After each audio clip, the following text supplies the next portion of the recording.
silence observé ce midi dans tous les collèges de France, comme à Nelson Mandela à Pont-de-Claix. Un temps de recueillement après l'assassinat d'une surveillante par un élève de 3e en Haute-Marne. Pour la deuxième fois depuis sa création, c'est une édition Résilience qui donne son nom au Street Art Fest Grenoble-Alpes. Les temps sont durs pour la création artistique, mais Space Junk garde le cap. Et puis maquettes détaillées, décors immersifs et collections d'armes et d'armures. L'exposition à l'assaut des châteaux forts plonge les visiteurs dans l'univers des fortifications médiévales en Isère.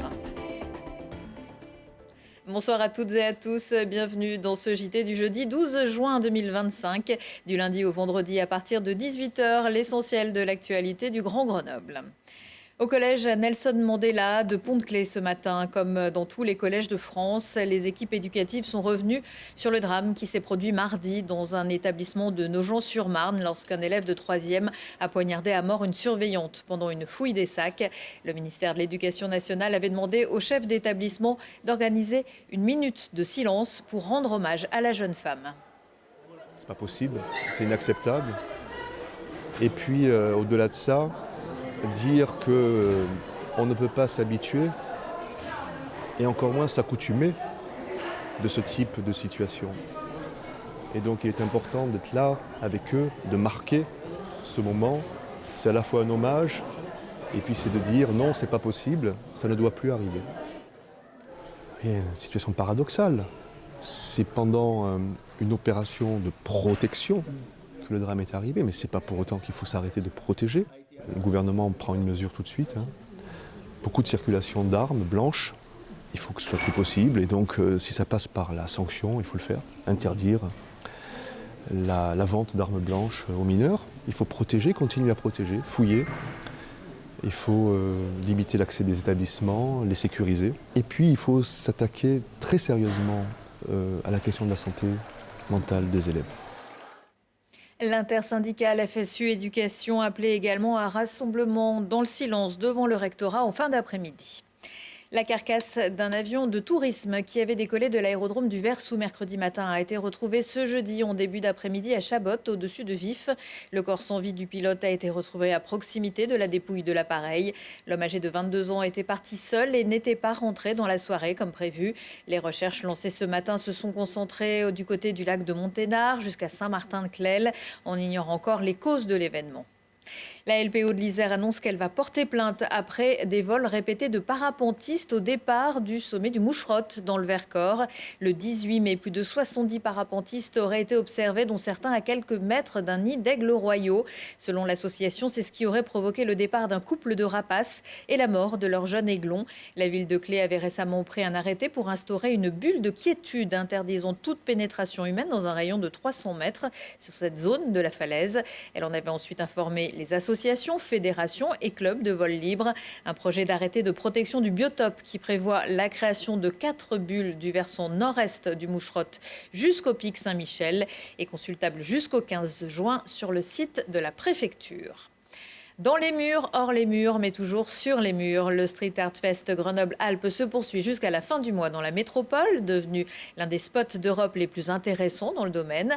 La 11e édition n'a pas été des plus simples à organiser, mais l'association Space Junk à la manœuvre prône la résilience. Margot Vacheroux. Le Street Art Festival est de retour à Grenoble. Intitulé Résilience 2, cette 11e édition souhaite alerter sur les difficultés que rencontre le monde de la culture. Résilience 2, ça fait référence à Résilience, la première édition Résilience. On était très contents d'avoir réussi à passer entre les gouttes la première année Covid. Et là, Résilience 2, voilà, on est face à une nouvelle, on va dire, on a des bâtons dans les roues qui arrivent. Là, voilà, ce sont des baisses de subventions. Et on est toujours là, toujours debout et on essaie de livrer une édition du Street Art Fest Grenoble-Alpes. Véritable rendez-vous annuel des amateurs de street art, le festival propose une exposition à l'ancien musée de peinture, des réalisations de fresques dans les rues, mais aussi un lieu éphémère pour permettre au grand public de s'initier au graphe. Cette année, c'est à Nerpic que le Street Art Fest s'est installé. Dans ce lieu éphémère, vous pouvez voir autant des artistes du festival qui sont venus nous faire des coucous et qui ont fait des graffitis assez sympas, comme vous pouvez voir derrière moi ou à plusieurs endroits sur ce lieu. Mais il y a aussi des enfants qui viennent et qui découvrent une bombe de peinture pour la première fois de leur vie, comme des jeunes qui graffent, mais plutôt de manière clandestine dans la rue et qui, là, s'expriment un peu plus pleinement ici. Ça fait partie de l'ADN un peu du street art, justement, de permettre aux gens qui ont envie de s'essayer d'avoir un lieu où ils peuvent appuyer sur une bombe, voir ce que ça fait, ce que ça veut dire. Il y a besoin de ce type d'espace-là. Si nous, pendant le festival, on arrive à mettre ce type d'espace à disposition du public, c'est génial. La majorité des œuvres présentées dans le cadre du festival transmettent des messages artistiques, mais certaines évoquent aussi un contexte politique compliqué. On est un des rares festivals de street art qui a la chance de pouvoir maintenir encore une certaine liberté de création et d'expression du coup des artistes. J'espère qu'on va pouvoir continuer à maintenir justement un certain droit d'expression ou droit de parole à tout le monde, y compris les gens qui vont porter des jugements politiques, et moi le premier, avec lesquels je ne suis pas d'accord. En comptant cette 11e édition, ce sont plus de 500 œuvres qui ont été réalisées dans le cadre du Street Art Fest à Grenoble. Et parmi les nouveautés de cette année, une fresque de Yann Châtelain située sur le mur de l'ancien hôtel Pax, avenue Ambroise Croizat à Saint-Martin-d'Hères. Elle a été inaugurée ce jeudi soir. Un hommage à Alfred et Albertine Moulin qui ont tenu l'établissement au lieu de la Résistance lors de la Seconde Guerre mondiale. Jusqu'à la semaine prochaine, on fait une petite place dans le JT à des reportages réalisés par des étudiants de l'IUT 1 de Grenoble, option métiers multimédia et Internet, coachés durant l'année par un journaliste de Télé Grenoble, le meilleur d'entre nous, oserais-je dire. Certains de ces jeunes gens ont choisi de vous faire découvrir ce soir le torbal, une discipline handisport qui mériterait bien sa place aux prochains Jeux paralympiques.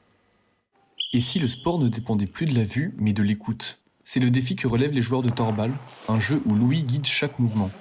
Née en Allemagne, cette discipline collective a été conçue pour les personnes malvoyantes et non-voyantes, mais elle rassemble aujourd'hui des joueurs valides et déficients visuels, unis par la même passion.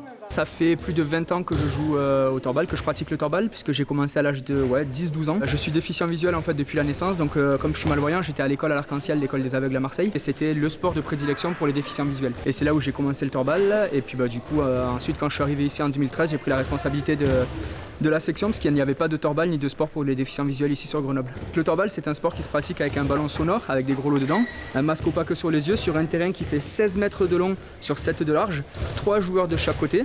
Et au centre du terrain, il y a 3 cordes à hauteur de 40 cm au-dessus du sol, sous lesquelles il faut tirer, mais sans les toucher, sinon ça fait coup franc, pour marquer l'adversaire.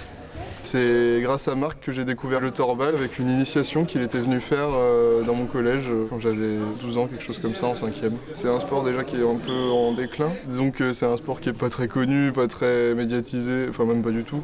Les villes où on peut le pratiquer sont de plus en plus restreintes. Il doit en rester une bonne dizaine peut-être en France. Déjà dans les petites villes, il faut oublier. Même dans certaines grandes villes, il n'y en a plus du tout. Malgré tout, des clubs s'efforcent de faire vivre cette discipline, comme à Grenoble, où la section torbal rassemble une dizaine de joueurs passionnés. Basé au centre sportif Jean-Philippe Motte, le club porte une ambition forte, faire découvrir ce sport unique tout en promouvant l'inclusivité. Grenoble, c'est quand même une des premières villes, je sais plus si on est les premiers encore au niveau de l'accessibilité. Moi j'ai la chance d'avoir une vie à l'extérieur qui est pas trop impactée par le handicap, mais il y en a d'autres qui n'ont pas forcément cette chance-là, soit parce que leur handicap est plus lourd, soit parce qu'ils ont grandi dans des milieux plus déjà entre soi au niveau du handicap, donc ça permet déjà un peu de mixer tout ça et de faire bouger ceux qui autrement bougeraient pas. Le torbal est donc un lieu d'échange et de dépassement de soi, où le handicap s'efface au profit de la solidarité. À travers cette discipline, chacun trouve sa place et repousse ses limites, dans un esprit d'unité et de partage. Et si vous souhaitez mieux découvrir cette discipline, le club de torbal de Grenoble se réunit tous les mardis de 17h à 18h30 au centre sportif Jean-Philippe Motte et les vendredis aux mêmes horaires au gymnase de l'école Ferdinand Buisson. Promis, je ne l'ai pas fait exprès. Au programme du nouveau numéro de Voyons voir, le magazine de votre 4 chaînes locales, on monte dans le Médicobus Auvergne-Rhône-Alpes, un bus itinérant qui se déplace en rotation dans 6 communes de la Loire. Découverte aussi d'un centre de santé en Ardèche où des soignants, parfois à la retraite, poursuivent leur activité au service des personnes isolées. Voyons voir, c'est vendredi à 18h30. Arche perdue, temple maudit, dernière croisade ou cadran de la destinée, les journées européennes de l'archéologie se déroulent du 13 au 15 juin. Le musée archéologique Saint-Laurent et le musée de l'ancien évêché y participent, avec notamment samedi une balade théâtralisée entre les deux lieux. L'occasion aussi de découvrir, si vous ne l'avez pas encore fait, l'exposition sur les châteaux forts à l'ancien évêché pour déconstruire quelques idées reçues sur le Moyen-Âge. Mirko Pesci. Maquettes, décors immersifs et collections d'armes, le Moyen-Âge s'invite au musée de l'Ancien Évêché à Grenoble.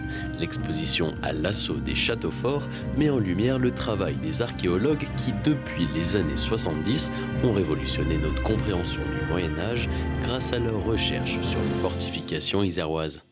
Donc l'exposition à l'assaut des châteaux forts, les archéologues racontent, est née de la volonté de valoriser 50 années de recherche archéologique en Isère. C'était aussi pour le musée l'occasion d'aller à l'encontre d'un certain nombre d'idées reçues sur cette période qui est très longue et qui reste donc assez méconnue, mal connue. Une période de vulgarité, d'obscurantisme ou de régime tyrannique, voici quelques idées reçues sur le Moyen-Âge. Pourtant, la liste d'innovations est longue. Les lunettes, la boussole ou la poudre à canon ont été inventées pendant cette longue période de 1000 ans. Quant aux fortifications, les recherches montrent l'existence de nombreux types de constructions, comme les mottes. Ici, vous êtes devant une maquette, la maquette du site du Châtelard à Chirins. Et nous avons un type de motte qui est particulier puisque c'est une motte mais également une enceinte.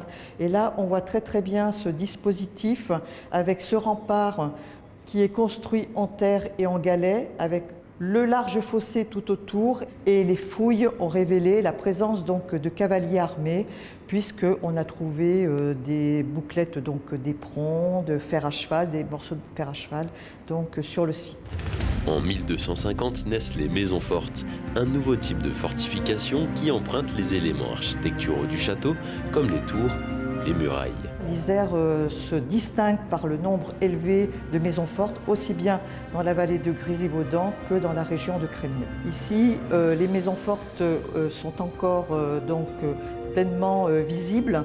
Donc ici, vous avez Jarry, tout près de Grenoble, et puis Alvar, la tour du Treuil, la maison forte de Montplaisant à Saint-Hilaire-de-Brun, ou alors ici, la maison forte de Vertrieux. En Isère, le travail des archéologues a révélé environ 800 sites fortifiés datant du 5e au 15e siècle. Vendredi soir, la cour du musée de l'Ancien Évêché accueillera l'artiste Ezila, qui se produira dans le cadre du dispositif Les Alléchantes. Elle avait fait l'an dernier la première partie des concerts de Zao de Sagazan en Isère. C'est gratuit. Ils sont complètement perchés à Notre-Dame-de-Mézage. Le festival Les Délices Perchées s'installe à partir de vendredi et jusqu'à dimanche dans cette commune non loin de Visil. Des concerts, des spectacles et moultes animations et des bons petits plats locaux et de saison. Vendredi soir, vous pourrez par exemple voir un os dans le cosmos par la compagnie Maboule Distorsion. Courage, détermination, suspense, amour et effets spéciaux sont les ingrédients de ce spectacle. Un retour de l'actu dans 1 heure et en replay sur télégrenoble.net. La météo à suivre avec une vigilance jaune canicule. On se quitte en musique avec La Yegro. L'artiste argentine sera parmi d'autres à l'affiche vendredi soir du Festival des Outre-mer de Rives. Un festival caribéen qui célèbre pendant 2 jours la musique, la culture, la danse, l'art et la cuisine des Outre-mer. Et promeut aussi la solidarité et l'échange interculturel. Beau programme, excellente soirée à toutes et tous. Algo se movió en la luz de esta tarde, secretos que contaré a nadie. Algo se movió en la luz de esta tarde.